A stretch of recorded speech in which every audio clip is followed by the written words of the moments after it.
स्वागत है आपका भीम न्यूज कोटा राजस्थान में। विनय सिंघल का अभिवादन स्वीकार कीजिए। अब समाचार विस्तार। कोटा मंडल रेल प्रबंधक श्री मनीष तिवारी ने हमारे भीम न्यूज संवाददाता श्री ओम प्रकाश मेघवाल को आज प्रेस वार्ता में पावर प्रेजेंटेशन के जरिए यात्री सुविधाओं के कार्यों एवं आय वृद्धि, अमृत भारत स्टेशन योजना के तहत मंडल के स्टेशनों के विकास कार्य तथा पीएम द्वारा 26 फरवरी को होने वाले शिलान्यास उद्घाटन के संबंध में विधिवत रूप से जो इनॉग्रेशन है माननीय प्रधानमंत्री जी ऑनलाइन 26 तारीख को करेंगे जी। तो इनके पॉइंट्स कहाँ रखेंगे आप? नहीं, देखिए मैं आपको बताऊंगा, ये पूरे क्षेत्र जो है ये अलग अलग फैले हुए हैं।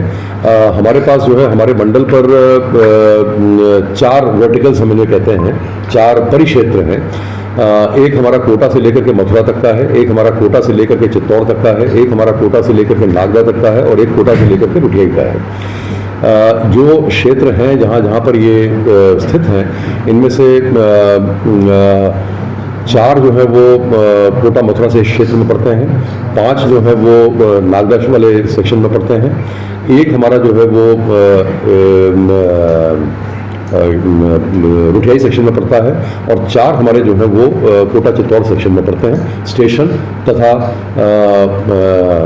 सबवे या फ्लाईओवर सबकी लोकेशंस को मिलाकर के मैं बता रहा हूँ। तो ये 14 हमारे बनते हैं। इन सभी 14 स्टेशंस पर देश के माननीय प्रधानमंत्री जी नरेंद्र मोदी जी 26 तारीख को इन सब की आधारशिला रखने का तथा जो कंप्लीट हो चुके हैं वर्क्स उनका राष्ट्र को समर्पण करने का शुभ कार्य करेंगे।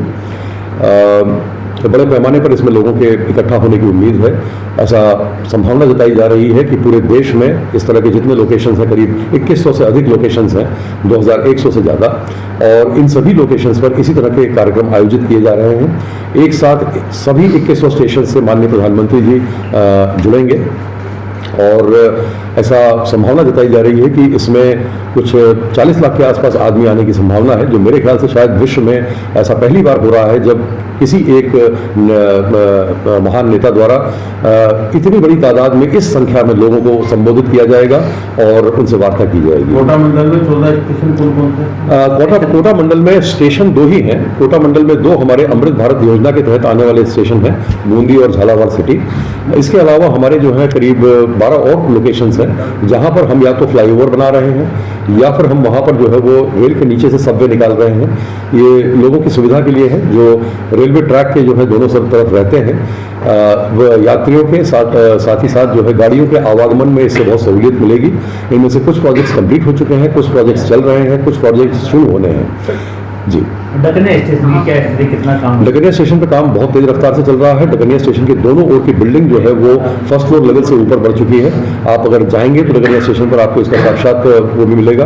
डकनिया स्टेशन पर हमें प्लेटफॉर्मों को चौड़ा करना है। प्लेटफॉर्मों को चौड़ा करने का कार्य में जो कोपिंग वॉल होती है, वो कोपिंग वॉल पूरी जितनी 800-900 मीटर खुजली थी वो बनाई जा चुकी है। ये काफ़ी मुश्किल काम था।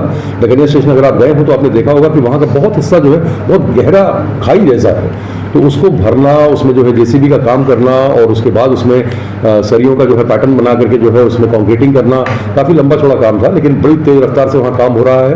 हमारे अधिकारी जो हैं, हमारे चीफ प्रोजेक्ट मैनेजर, हमारे सीनियर डीएन जो हमारे हैं मंडल के, वो दिन रात उसमें एक किए हुए हैं। इसी तरह से कोटा स्टेशन पर भी कार्य बहुत तेज रफ्तार से चल रहा है। इससे गाड़ियों के परिचालन में असुविधा होती थी, उनकी जो समय पालना थी वो भी जो है प्रभावित होती थी। तो उसको लेकर के एक बड़ा लंबा चौड़ा एम्बिशियस प्रोग्राम बनाया गया था। वहाँ अलग लाइनें डाल करके हर क्षेत्र से आने वाली गाड़ी को अलग अलग ले जाने का, जिससे गाड़ियों में विलम्ब न हो। तो ये बहुत लंबा काम था, बहुत ही कठिन काम था, बहुत इसमें समय लगा, 7-8 महीना लग गया। अंततः ये काम जो है 4 फरवरी को समाप्त हुआ और उसके बाद जो उसके सेटल होने में, स्टेबलाइज होने में जो समय लगता है, करीब 15 फरवरी तक वो भी हो गया था। तो अब गाड़ियों के परिचालन में सुविधा बढ़ गई है। इसके चलते कुछ गाड़ियां जो हैं वो रद्द की गई थी, वो गाड़ियां ऑलरेडी रिस्टोर की जा चुकी हैं। हर साल जो है जो फॉग का मौसम आता है उसके चलते भी गाड़ियों का परिचालन बहुत प्रभावित होता है, और गाड़ियों का भी और एयरलाइंस का भी। तो उसमें जो है वो फ्लाइट्स भी और ट्रेन्स भी कैंसिल करनी पड़ती हैं। तो हर साल की तरह इस बार भी कुछ गाड़ियां हमने कैंसिल की थी। इनमें कुछ गाड़ियां रिस्टोर हो चुकी हैं, कुछ गाड़ियां जो बची हुई हैं वो 1 मार्च को रिस्टोर हो जाएंगी। कोटा मंडल से कुछ नई ट्रेन लाइन का जो काम है कितना बचा है और कब तक पूरा हो जाएगा? देखिए, कोटा भोपाल लाइन में कार्य दो तरफ से हो रहा है। एक हमारी कोटा की दिशा से हो रहा है, दूसरा भोपाल की दिशा से हो रहा है। तो भोपाल की दिशा से कार्य जो है वो अभी प्रारंभिक चरण में ही है। जो हमारी तरफ से कार्य है वो बहुत एडवांस स्टेज में है। हमें जो कुछ करीब 135 या 140, 150 किलोमीटर है, लगभग 150 किलोमीटर हमारी तरफ से बनना था। उसमें से हम 90 किलोमीटर ऑलरेडी बना चुके हैं। मार्च के महीने में इसमें करीब 10 किलोमीटर का और इजाफा होने जा रहा है। मार्च में जो है ये नया गांव तक जो है सेक्शन खुल जाएगा। अभी ये घटौली तक सेक्शन बन चुका है।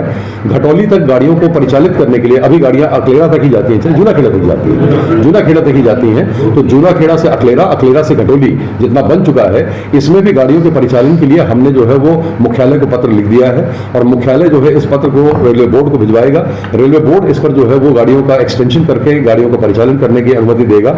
और इसके बाद जो अगला सेक्शन है घटौली से लेकर के नया गांव, उसमें बहुत क्या कहते हैं एडवांस स्टेज में काम है। और इसका जो है काम जो है इसका जो पूर्ण होना है काम, ये मार्च के चौथे हफ्ते में होगा। और उस समय जो है वो कमिश्नर फॉर रेलवे सेफ्टी यहाँ आएंगे, वो उसका मुआयना करेंगे और मुआयना करके उसको जो है वो ओपन घोषित करेंगे। जी, इसी सत्र में पूरा हो जाएगा। सत्र मीन्स नहीं, इस साल में तो ये वाला सेक्शन हो जाएगा, नया गांव तक हो जाएगा। यानी 150 में से करीब 100 किलोमीटर पूर्ण हो जाएगा। कोटा का सेक्शन ही नहीं इतना तक, नया गांव तक नहीं, आगे है। राजगढ़ ब्यावरा तक है, राजगढ़ ब्यावरा तक है, ब्यावरा तक है हमारा सेक्शन। तो अगर आप कभी मौका मिले तो हम लोग आपके लिए जो है व्यवस्था करवा सकते हैं वहाँ जा करके इस सेक्शन का मुआयना करने की। एक टीम भेजी जा सकती है सीपीएम कंस्ट्रक्शन से बात करके, क्योंकि कंस्ट्रक्शन विभाग इसको कर रहा है। तो सर जो बजट मिला है उसमें ये काम जो है नया गांव तक हो पाएगा? नहीं, ये काम जो है ये इस साल के बजट में नया गांव तक हो पाएगा। अगले वर्ष जो है ये और आगे बढ़ेगा और इसको जो है आगे गंतव्य तक, जो हमारा जो ब्यावरा तक है वहां तक ले जाने की हमारा स्कीम है। काम बहुत तेज रफ्तार से चल रहा है, लेकिन यहाँ पर एक बहुत कठिनाई आती है। ये पूरा एरिया चट्टानी इलाका है, बहुत ज्यादा चट्टानी इलाका है, जिनको काट करके उनके बीच में से जो है वो ले जाना पड़ता है। अच्छा, सारे चट्टानी इलाकों पर जो है वो रॉक ब्लास्टिंग नहीं की जा सकती है, क्योंकि कई जगह पर आबादी बसी हुई है। तो उसमें जो है फिर ये काम बहुत मुश्किल हो जाता है, मशीनों का इस्तेमाल करना पड़ता है, कई बार मैनुअली तक करना पड़ता है। तो ये काम बने रहिए हमारे साथ, हम लाते हैं आपके लिए प्रदेश देश की खबरें। अपना ख्याल रखिए, देखते रहिए भीम न्यूज कोटा राजस्थान। आपका बहुत बहुत धन्यवाद।